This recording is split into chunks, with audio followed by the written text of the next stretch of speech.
السلام عليكم، ازيكم؟ عاملين ايه؟ النهارده هنعمل كيكة التفاح بطريقة سهلة وبسيطة بمكونات موجودة في كل بيت.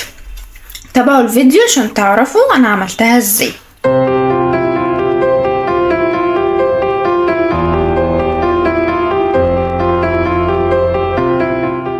المقادير: معايا كوباية سكر،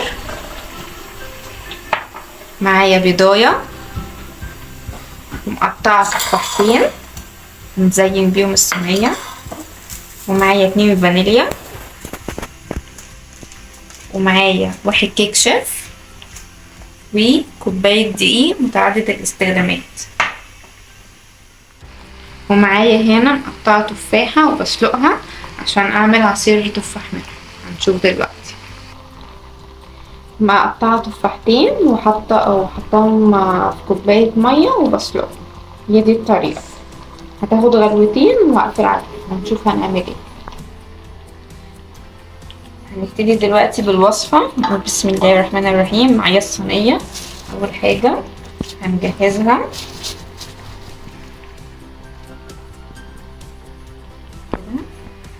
حاطة نقطة زيت وهنحط دقيق عشان الكيكة متلزقش، وفاتحة الفرن على 180 عشان لازم الفرن تبقى سخنة.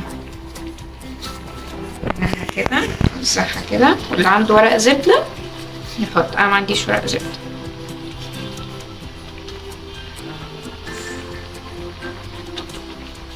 كده الصينية بتاعتنا جاهزة والفرن شغال. انا شلت التفاح من على النار، طلعت من النار، حطيته في الخلاط وهضربه. بقى معايا بالشكل ده كده عصير. انا مش هصفيه، انا عايزه يبقى فيه قطع.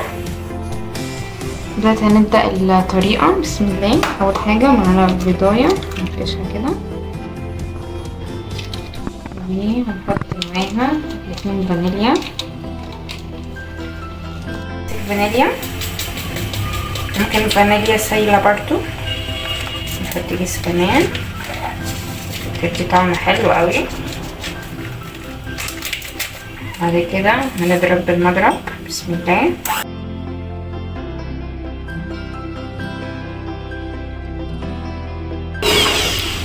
بعد كده هنحط كوباية السكر ونضربها.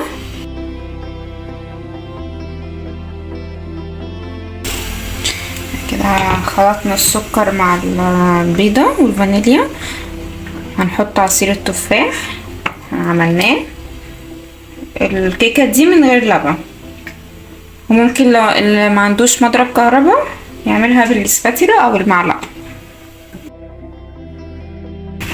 يعني نحط كوباية الدقيق. هنشوف لو محتاجة هنحط تاني على حسب نوع الدقيق.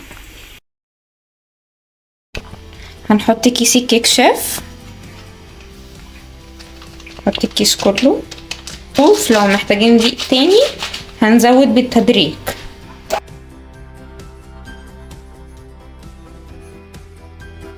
كده ضربناها، والقوام هو ده القوام اللي احنا عايزينه. استخدمت كوباية من دي، هي دي الكوباية اللي انا عايرت بيها. بعد كده هنجيب قطع التفاح اللي احنا قطعناه وهنرصه كده بطريقة كده شيك وحلوة. بعد كده هنصب الخليط، نصب نصه. تمام.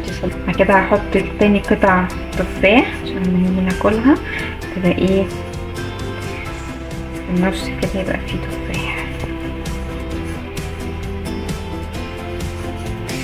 الكيكة دي احنا مستخدمناش لبن خالص. هنصب باقي الخليط.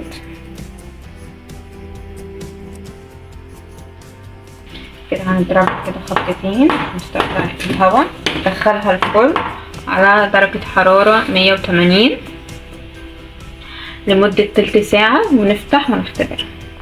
هرجع لكم بعد ما تطلع.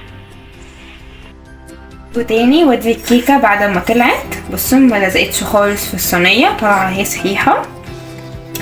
يلا نقطعها ونشوف. بسم الله.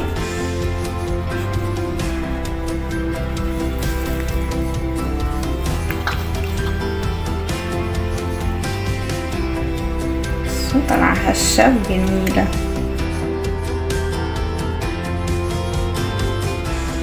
الكيكة جميلة وهشة وطرية جدا، ممكن تتاكل مع كوباية شاي الصبح. ممكن نحط عليها مربى كده بتبقى تحفة.